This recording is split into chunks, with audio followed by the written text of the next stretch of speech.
इस प्रदेश में सरकार का बन जाना आना जाना लगा रहेगा।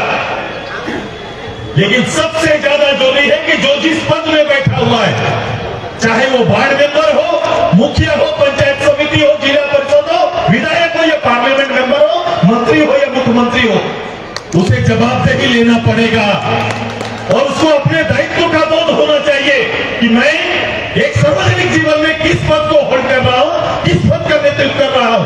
अगर ये दायित्व का बोध ना होगा तो इतनी बड़ी आबादी छोटे छोटे निर्णय पर परेशान हो जाते हैं। ये गांव जिसमें आप आते हैं, आज भी एक राशन कार्ड के लिए, एक पेंशन के लिए कहीं ना कहीं किसी के दरवाजे में और किसी जनप्रतिनिधि के सामने नतमस्तक होते हैं। जनता दरबार तो कितना लग गया, लेकिन उस जनता दरबार में जनता से बात कितना अधिकारी कर पाया। हर प्रखंड पदाधिकारी जरूर पहुंचा, लेकिन प्रखंड पदाधिकारी वो देखता रहा कि सरकार की योजनाएं जल्दी से मुखिया प्रमुख से बंटवा दे और जल्दी से समेट के कैसे हम दो लोग चले जाएं। ये मेरा काम नहीं है। शायद वो समझता है वो लाल साहबगिरी का जो व्यवस्था है, जो ब्लॉक से निकलना नहीं चाहता है, वो 2 घंटा समय देके एहसान कर रहे हैं, ऐसा प्रतीत करता है कि जल्दी खत्म करो, खत्म करो, हम जाना चाहते हैं। ये पहली बार नहीं, दूसरी बार हुआ है। पूछो उनसे। मैं तो अपने पंच में बैठने वाले लोगों से बोला था कि जाओ जनता दरबार में पूछो, पिछली बार जितना आवेदन आया उसका कितना निष्पादन आपने किया है। अगर ये निष्पादन किया है तो यहाँ पर मेरे सामने रखिए। कोई भी पंचायत का कोई पदाधिकारी ये हिसाब नहीं दे पाए, क्योंकि मैं व्यक्तिगत भाग लेता हूँ।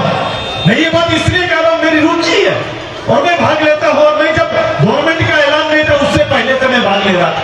मैंने अपना कार्यक्रम नहीं बना दिया था कि पंच में अधिकारियों के साथ बैठे थे, इसीलिए तो नारा दिया था कि अब की बार गांव की सरकार। मेरा नारा का उद्देश्य यही था, सरकार गांव में बैठना चाहिए, सरकार गांव जाना चाहिए, सरकार में गांव में जाकर हलचल मचाना चाहिए, लोगों की सेवा करना चाहिए। लेकिन ऐसा ना हुआ। साल में 2 बार प्रकट हुए और दोनों बार प्रकट केवल आवेदन लेके गए हैं। ये आवेदन से पब्लिक का कोई सरोकार नहीं है। ये आवेदन पहली बार मैंने पूछा कि पिछले बार का आवेदन का क्या हुआ, तो कान से अधिकारी आके बोलता है कि सर जो पोर्टल में था ना, सरकार ने उस पोर्टल को ही बंद कर दिया। ये खेल रहे हैं, आपकी भावना से खेल रहे हैं। पोर्टल बंद कर दिया माने आप उसको खोज के भी नहीं पाओगे, कोई आंकड़ा नहीं है आपके पास। फिर से आ गए नई योजना लेके। अब इस तरह का मैं केवल एक उदाहरण दिया। अब ये कमी कहां रह गया?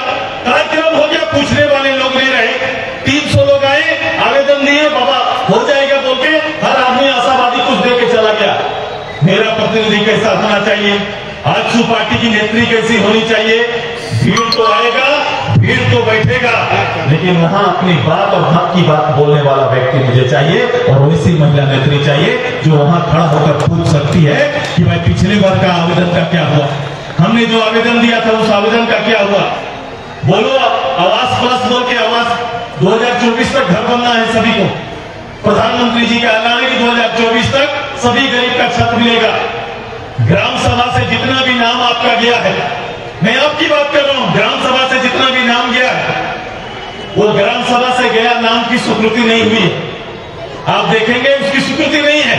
आप देख रहे हैं गरीब का घर है, टूटा हुआ, इसको आवश्यकता है, लेकिन वो बोलेंगे कि आवास प्लस में इसका नाम नहीं है इसलिए नहीं बन सकता है कि नहीं? सच्चाई घर में है कि नहीं बताइए? गांव से जो आए नहीं मिलेगा उनको।